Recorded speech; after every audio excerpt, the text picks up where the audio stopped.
pour se protéger du mauvais œil, il est une panoplie de séroulottes. La première séroulotte, c'est d'être soi-même, travailler sur soi-même pour être bon œil, être généreux, être souriant, aider les gens, comprendre les gens, ne jamais juger. Juger au contraire, si on doit juger favorablement. Et aujourd'hui, nous sommes très heureux de recevoir le Rav Chaim Mor Yosef. Rav Chaim Mor Yosef, bonjour. Shalom, bonjour. Merci d'être dans notre studio. Vous êtes Rav de l'Académie Porat Yosef, qui se trouve à Montréal, au Canada. Donc, vous venez tout droit de Montréal. J'espère que le temps vous convient. Vous n'arrivez pas à faire la différence avec le froid de Montréal. On va parler avec vous de plusieurs sujets. On va parler bien entendu un peu de la parashat Shavua, mais aussi on va parler de Ain HaTov. C'est ça, Ain HaTov. Et Ain Hara. Le mauvais œil et le bon œil. Et je voudrais que vous nous expliquiez un peu de quoi il s'agit. Vous avez écrit déjà pas mal de choses sur ça. Vous allez nous l'expliquer. Et je voudrais qu'on commence par la définition. Si vous deviez définir qu'est-ce que c'est le bon œil. Parfait. Alors, pour comprendre la notion du bon œil, c'est tout ce qui est générosité, bonté, altruisme, voire toutes les choses du bon œil. Or, Baruch Hashem, je suis très heureux de me trouver à Yerushalayim et je remercie Hashem et voir poser, c'est ça la puissance du regard, c'est savoir poser son regard positif sur toutes les créatures de la création. C'est-à-dire que c'est vraiment une façon de vivre. C'est une façon de vivre. C'est-à-dire, Hachem a créé toutes les créatures selon le système binaire qu'on retrouve dans le bête de Bereshit, dualité. Alors, tout comme il y a le bon œil, il y a également le mauvais œil. Il y a le côté bon et le côté mauvais. Et nous, à l'instar de notre créateur Hachem, qui est entièrement bon, infiniment bon, nous devrions sortir toujours le bon de ce qui nous paraît au départ mal, car en finalité, tout est bien. C'est-à-dire que c'est vraiment une décision de l'homme de dire, de regarder tout ce qu'il y a autour de nous, de regarder notre vie, de regarder ce qui se passe. Absolument. D'ailleurs, le titre de l'œuvre s'intitule « Ain HaTov ». Alors, Ain HaTov, c'est une expression, j'allais dire, mor-yoséfique, parce qu'on la rencontre nulle part ailleurs. Ain HaTov fait opposition à Ain Hara. Alors, justement, je voudrais aussi qu'on parle de ce penchant adverse, on va dire. Ain Hara, quand on parle de Ain Hara, on parle souvent de quelque chose qui est mystique, même un peu de quelque chose de magique. Exactement, c'est vrai, mais Baruch Hashem, moi j'aborde ce thème selon le Pardes. Le Peshat, le Remez, le Derash et le Sod. Peshat, c'est le sens obvi, c'est le sens simple. Et le commentateur par excellence du Pshat, c'est Rashi, Rabbeinu Shlomo Yishaki. Lui, on parle aussi en long et en large. Alors, est-ce que ça existe, le Ain Hara ? Ça existe. C'est-à-dire, mais ça vient aussi, comme le Ain HaTov vient de l'homme, le Ain Hara vient de l'homme aussi. Exactement. C'est que, par exemple, on va rencontrer, Rashi va parler du mauvais œil à propos de et en titre, la mauvaise conception de Harar lui fit perdre sa première conception, ou la première fausse couche de l'humanité causée par le mauvais œil. C'est très important. Là-bas, quand Sarah Imenou, c'est la première chatranite. Parfait. Et quand Abraham va avoir son premier rapport avec Harar, elle va concevoir du premier rapport. Et au lieu de faire preuve de bon œil, de gratitude envers sa maîtresse, elle va faire preuve de mauvais œil, d'ingratitude, de mépris et d'injure. Alors, elle va dire, voyez, Sarah, c'est une grande prophétesse, une grande dame, mais il n'en est rien. Elle, du premier rapport, elle a conçu, Sarah n'a pas conçu. Donc, cette mauvaise conception qu'elle avait va lui causer de perdre sa propre conception. On le voit, Ishpot Hashem béni uvenecha. Sarah va dire à son époux Abraham que Dieu juge entre toi et moi. Et ce Vénéra, Rashi c'est un grand grammairien, un grand grammariste aussi. Donc qu'est-ce qu'il dit? Ou Vénéra, tous les Vénéra de la Torah, il n'y a pas le Yud, en plus le deuxième Yud. Mais ici il y a un Yud, pour dire ou Vénaïr. Ça veut dire, elle s'adresse à Harar, et la Rashi nous dit que Sarah a pénétré du mauvais œil la grossesse de Harar, et Harar a fait la première fausse couche de l'humanité. C'est pourquoi l'ange va lui dire, écoute, retourne chez ta maîtresse, tu vas concevoir de nouveau. Ah, elle a déjà conçu. Et Rabbeinu Yaakov Bar-Turim de réconforter le commentaire de Rashi en disant que l'expression Wattere, ça c'est la puissance du regard, le verbe Ra'o, Wattere ki harata, elle a vu qu'elle avait déjà conçu, ça revient à 2 reprises, pour dire que la première conception n'a pas abouti, n'a pas eu lieu. Et c'est à cause de qui? À cause de Hagar elle-même. Hagar était mauvaise, parce que le mauvais œil c'est comme un boomerang.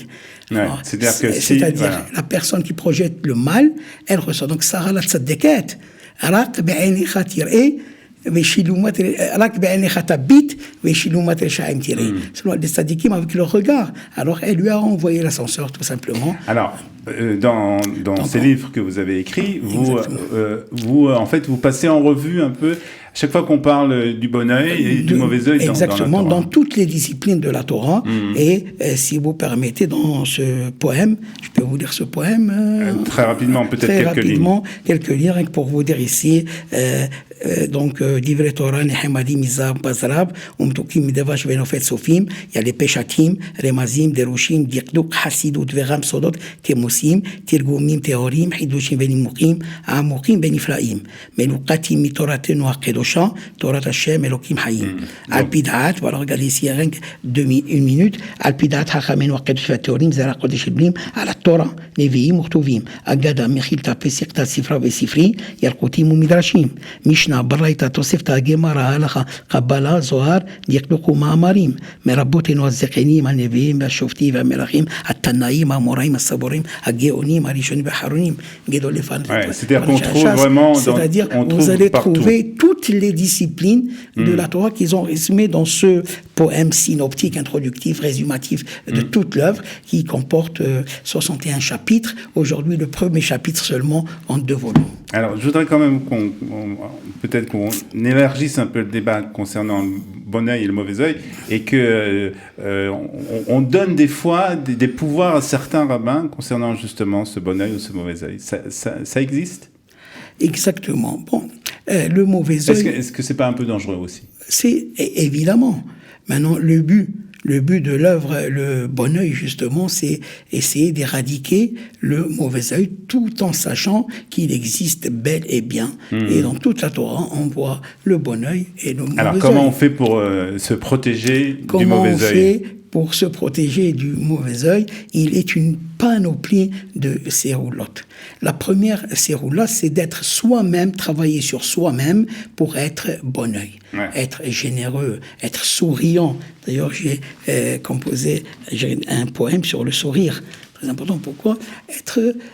Aider des gens, comprendre des gens, ne jamais juger. Juger, au contraire, si on doit juger favorablement. Donc ça nous protège. Ça nous protège, évidemment. Il y a beaucoup de séroulottes, les prières, il y a des talismans, il y a des kémérim, il y a des... exactement, et il y a des pesukim de la Torah. Là, on en parle en long et en large. Très bien, ça on pourra trouver dans ce livre qui sera bientôt réédité, puisque vous l'avez déjà parce édité. Que, excusez-moi, ça veut dire que les 61 chapitres, on n'a pas pu les sortir en un livre, c'est très, très volumineux. On a fait des premières éditions avec 5 premiers chapitres, plusieurs éditions, 3, et finalement l'édition 2023, Hashem, c'est juste le premier chapitre en 2 volumes. On va terminer, Monsieur Rabbin Mor-Yosef, si vous voulez, avec un petit mot quand même sur la parachat Ashavua. Et vous allez nous dire justement si on parle du mauvais œil ou du bon œil dans cette parachat. Dans cette parachat, justement. Alors c'est la péricope de la semaine, comme on l'a expliqué. Péricope, c'est selon les Ashkénazes, c'est la Sidra. Nous, les Séfarades, on l'appelle parachat. Et en français académique, c'est péricope, parce que ce vocable péricope ne figure pas dans le dictionnaire français. Il y aurait beaucoup Alors, péricope de la semaine. de la semaine. Oui, Miketz, d'abord, Miketz, c'est la péricope qui toujours vient avec Hanouka. Si Hanouka 2 Shabbatot, c'est Wayeshev et Miketz. Si comme cette année c'est un seul Shabbat, c'est juste Miketz. Shenataim. On est bon. Parfait. Donc Shenataim, c'est un duel. C'est 2 ans. Et pourquoi dire Yamim, 2 ans, 2 jours? Parce qu'il a passé vraiment 2 fois 365 jours, jour pour jour. Et dans le vocable Shenataim, Shin, Nun, Tao. Alors, Semol, Nerot Tadik.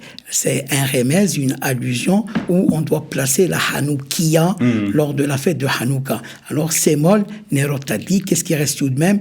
Yamin, Mezouza. On doit placer la Hanoukia en face de la Mezouza, de sorte que le juif, lorsqu'il rentre et il sort, il est entouré de Alors, un mot quand même, est-ce qu'on trouve... Un mot sur Yosef Hatzadik. Et le bon œil ou le mauvais œil? Le bon œil, d'ailleurs, exactement. C'est-à-dire, Ben... Yosef, bien sûr, c'est rattaché Ben Porat Yosef. Ben. Ce Ben est vocalisé d'insérer, c'est une ténoa Gedola, Ben, parce que Porat, c'est un adjectif qualificatif et non pas comme Yehoshua. Par exemple, Kalev, Ben Yefouné, le Ben est avec Segel parce qu'il est Nismar. Al-Kolpanim, Ben Porat Yosef. Pourquoi Yosef, il a eu cette bénédiction extraordinaire? C'est la bénédiction. Yosef est protégé contre toutes sortes de mauvais œil. Pourquoi? Parce que lui, il a été bon œil. Et pourquoi? Donc, quand il était jeune, quand Jacob est venu avec, à la rencontre de Esav, Esav, c'est le mauvais œil par excellence. C'est Ra'aïn. Ra'aïn, valeur numérique 400. C'est pour ça qu'il va venir avec 400 hommes pour attaquer son frère. Et Yaakov, qui est bon œil par excellence, il dit Yeshlikol. Ça va dire Yeshilirav, j'ai beaucoup, mais pas assez. Tandis que Yaakov, il se suffit de ce qu'Hachem lui a donné. Alors, qu'est-ce qu'il a fait? Les mamans étaient en premier.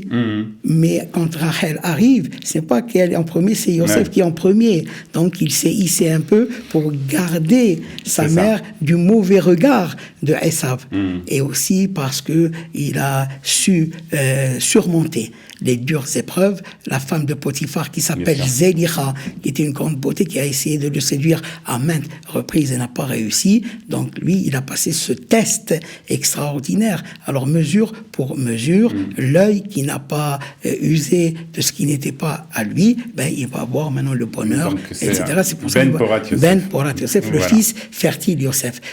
Et c'est Yosef qui va nous sauver finalement. Il y a le Mashiach Ben Yosef. Yosef dit Ben Aher. Yosef, c'est celui qui va... Milachon Léosif. Oui, Israël a avec Yosef. Le patriarche Israël a aimé Yosef. Et c'est aussi une allusion à Hanouka. Comment on doit allumer? Est-ce que 8 et 7 dans un ordre de croissance selon Beth Shammai, ou bien dans un autre croissance selon Beth Hillel, 1, 2, etc. Oui, Israël Ahav et Yosef. Israël a aimé Léosif. Très bien. En tout cas, on retiendra que pour se protéger du mauvais œil, il faut avoir un bon œil. Je pense que ça peut être la conclusion de votre explication. En tout cas, merci beaucoup.